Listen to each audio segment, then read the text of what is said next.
So we're going to interview Richard, an Arabic calligrapher, about his art and what inspired him to start doing calligraphy and what he likes most about it. We're going to ask him about his latest project. I'm Lebanese by birth, and we Lebanese are, I think, we are by nature, choice or not, we are just wandering souls. So I spent my childhood in Saudi. It's bizarre because I spent 15 years of my first life in Saudi, and then 15 years after in Lebanon, and then since then I've been here pretty much in UK. I'm now 45, so God knows what the next 15 years is going to be. My background, I studied architecture because I love drawing basically, and that was one way to go with art, but the way to make money, and that's what moved me at some point, just to want to make money while I'm doing art. And then I moved to UK. I came as an asylum seeker to UK in 2001. And I came here, decided to start over. I did law. I just can't stop learning new things. So I did law, and I specialized in immigration law degree. I did photography. I did massage. I studied massage for 2 years, and I had my own mobile clinic. So I would go and do massage, and then I did filmmaking, and I started getting into research. I worked at the University for Newcastle as a researcher, assistant researcher. And then things just kept developing. And then suddenly I've discovered here there was an event at the Discovery Museum. I've discovered it was just a stroke of luck. One of my friends had a workshop there, and he had it with another artist. Now, my friend was a wordsmith, so he's a poet, and he's good with words. But my other friend was a painter. He's more to Islamic painting, but he apologized. So Sheikh Wajid asked me to come and says, "Do you know calligraphy? Can you do Arabic calligraphy?" I said, "Yeah, I know Arabic calligraphy, but who would be interested anyway?" I said, "No, that will be okay. What would you need? We need to have a workshop." I said, "Okay, fine." We discussed what we're gonna do, and we went over. And the idea was that people will come and will explore the word, and then I'll write the word in Arabic, and they'll have that painting. But as it happens, the workshop took its own. People have decided their own way of how to run the workshop. So people come in and say, "Can I write my name in Arabic?" I said, "Yes." And I would write the name, and suddenly there is a queue about a mile long, or maybe half a mile.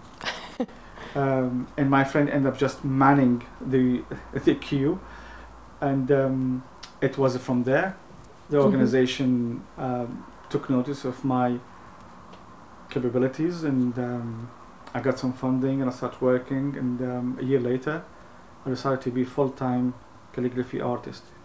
Okay. Okay, what are the biggest challenges you face professionally?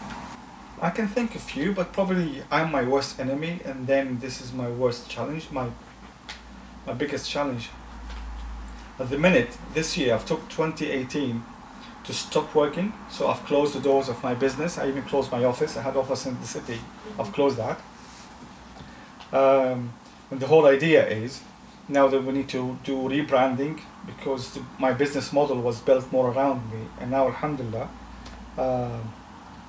my business have grown up, but we had lots of problems, logistics, posting, terms and conditions, policies, and just lots of details that keep coming up. People expect that should be from professional business on that size. So we started to stop and start from scratch. We have a lot of competition from within the industry, but also the printing. The print industry pose a lot of challenges, because people can have an artwork, nice artwork, for really a few pennies, considering a few thousands for the original artwork. So try to, one, find your niche, two, I'm selling Arabic calligraphy in the West. So that's a challenge in itself. Yeah.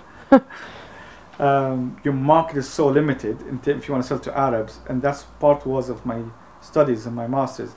I wanted to break that stereotype. I don't want to sell Arabic calligraphy to Arabs or Muslims.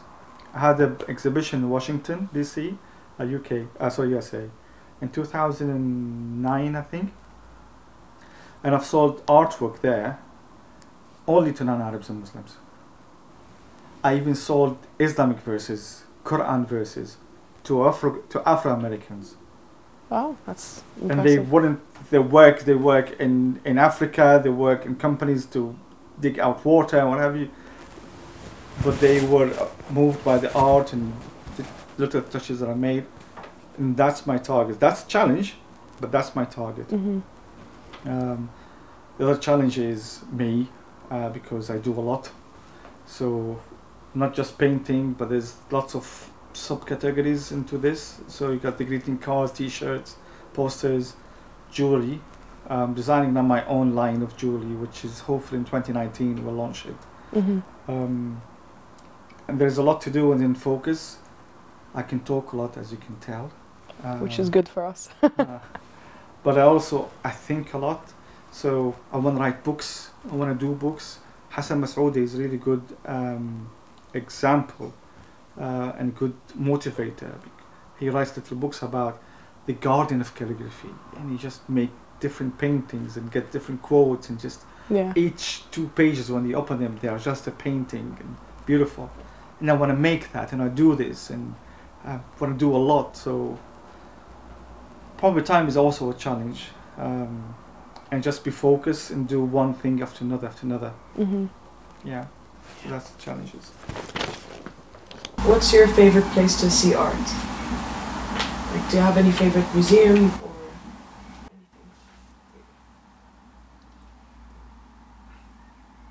Well, to be honest, the favorite place, the most important place at the minute, is the internet. You go on the internet and I can be at the Louvre, I can be at the National Museum, I can be in Glasgow, London, Dubai. But my favorite art per se museum, there's 2 of them, one in New York and one in Paris. I like the Louvre in Paris. I think it's just amazing and it's beautiful. London itself, sometimes I feel London, the whole of London, is a bit of art museum. Mm-hmm. I've discovered driving recently in London, and the thing is, when you go somewhere with the eye of a foreigner, you look up. But if you live in the city, you look down. Oh, okay. You never look up to the buildings. And I've discovered London when I looked up. So when I go now to London, I try my best to take my car and drive around London. And because I take it easy, I enjoy just driving. And every single almost neighborhood has got its own architectural design. So you can see in the era, just there's a lot of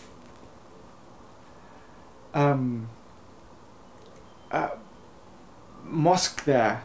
You can almost smell the perfume, the scent of time, that certain era in that place. Mm-hmm.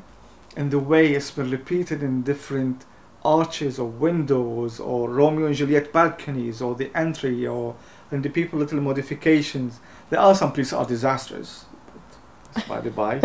Whether that by the creator or the occupier. But that London to me is a museum, and I love just driving around London. And I do go to museums in London, I like that. But yes, the best place is the internet. Pinterest is really good, because if you put a tag word in, you get lots of people then coming up with the different, so you'll have others contributing to that tag word, and it's really good. Yeah, that's true. What's your most important artistic tool? Is there anything you can't live without in your studio? I always ask my students, what are your tools to write calligraphy. And the typical questions are pen, paper. But then I stretch that a bit. What about the surface you're working on? What about the seat you're sitting on? What about the light? Because daylight gives you the true color when you're actually working on a painting, and actually apart from that you wouldn't get the true colors. So what are the tools? And then it's okay, but then I stretch it even beyond that. What about your own hand? Because you've got your fingers, you've got your hand, you've got your whole arm, you've got your shoulder, your elbow. Yeah, okay. What about your eyes? Yeah, true. What about your imagination? They're all tools. Now the only tool, the most important one, that I can't live without for my artwork is my imagination. Everything else probably could be replaceable. Maybe by millions if I missed anything of my part. But the one thing it cannot be replaced is your imagination. That's your freedom, that's your bridge, that's your airplane to go travel, that's your time travel machine. And that's gonna be unique to you. Once you manage to interpret that and put it on something visual that people can see, then you share in beauty, in my opinion, because I don't share apart from anything but beauty. Duchamp just ruined the whole of the world of art. Don't get me started on Duchamp now. But imagination. This is latte. Now, I used to sit with mum as a kid, and her sisters.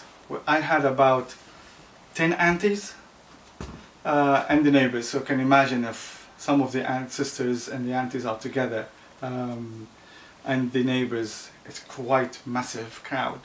And we Lebanese, we have this thing about the morning. They have to sit together in the morning, and they have to have their coffee, and then by the end of the coffee they top the little cup and they look into the grains and they start reading the tea leaves. And by the end of it, and I used to look into that little cup, and mum or others would say, oh, I can see there's a diamond ring, somebody's going to come to actually propose for this girl. Oh, I can see there's a problem coming along, or there's a new good news is coming. And I would look and I said, I can't see that. How on earth can you read this? I just can't. And this is latte, and there's lots of letters here, but it doesn't make sense if you look at it. But that's what coffee. So if I sit and just contemplating about my coffee, I might see things and getting together.